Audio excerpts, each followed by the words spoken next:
Getting into the Nacra has been a really good few months. Really enjoyed the challenge of getting into a completely new class. Sailing with Tom as well has been great.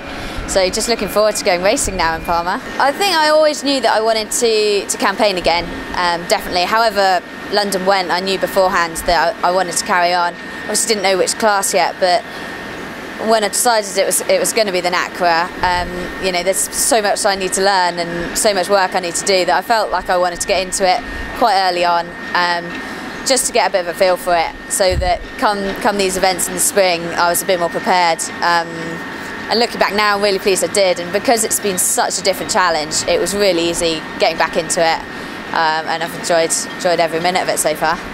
Learning to sail the Nacra has been a really exciting process. We haven't done any cat racing before, so it's been a huge learning curve, and we're pretty excited to get racing against some foreigners because it'll be the first time that anyone's really come together and done any racing, so I'm sure it'll be filled with action and some carnage, but we're really looking forward to getting into the racing.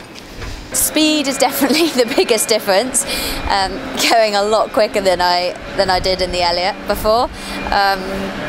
But yeah, this is a very different style of racing, you know, a completely new world really. So this racing in Palma is going to be a real test, and it will be good to just get a feel for what it's all about really, and then to be able to go on from there. I helm and Hannah's my crew, so I steer. The biggest difference compared to what I've used to in the 470 for the last few years is that Hannah controls the power of the boat on the main sheet, so it requires a lot more communication between the two of us than, for example, I'm used to. And to go quick, it has literally become the case of the more we talk, the quicker we go, just so that because both of us have a vital role in like keeping the boat driving through the water at maximum pace. So a lot quicker, a lot more exciting, a lot more extreme. Generally a lot cooler. This is definitely the coolest class.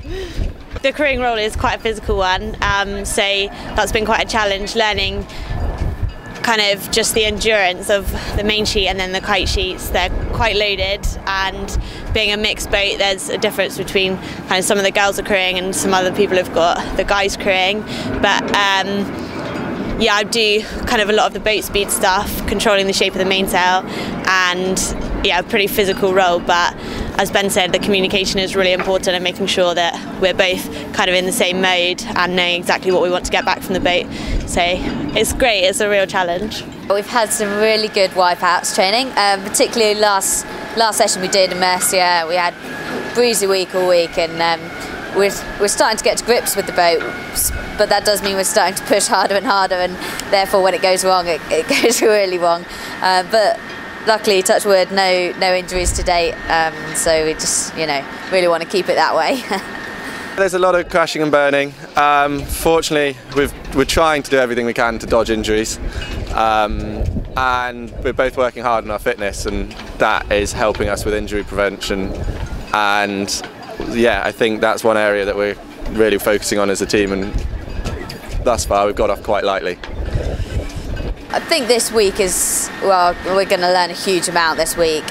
Sailing with Tom, you know, obviously haven't done an event together before, and really we've only sailed together for 3 months now, so it's all very new, and we're just going to need to learn as much as we can really from the racing, and work out where our strengths and weaknesses lie, so that we can work best together in the future.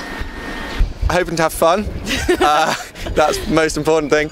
The nature of Hannah and I are that we're both extremely competitive, so sure, will we be happy if we get a good result? Yes. If we get a bad result, yeah, we'll be unhappy, but mainly about the learning curve and moving it forwards for later on in this year at the Worlds, and even the Worlds next year, more importantly.